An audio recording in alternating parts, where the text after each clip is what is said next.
الحمد لله رب العالمين الرحمن الرحيم مالك يوم الدين إياك نعبد وإياك نستعين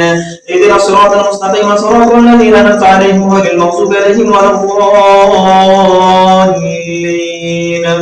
سبحان الذي أسرى بعبده ليلا من المسجد الحرام إلى المسجد الأقصى الذي باركنا حوله لنريه من آياتنا إنه هو السميع البصير وآتينا موسى الكتاب وجعلناه هدى لبني إسرائيل ألا تتخذوا من دوني وكيلا ذرية من حملنا مع نوح إنه كان عبدا شكورا وقضينا إلى بني إسرائيل في الكتاب لتفسدن في الأرض مرتين ولا تعلن علوا كبيرا فإذا جاء وعدهم يوم بعثنا عليكم عبادا لنا أولي بأس شديد فجاسوا خلال الديار وكان وعدا مفعولا ثم رددنا لكم الكرة عليهم وأمددناكم بأموال وبنين وجعلناكم أكثر نفيرا إن أحسنتم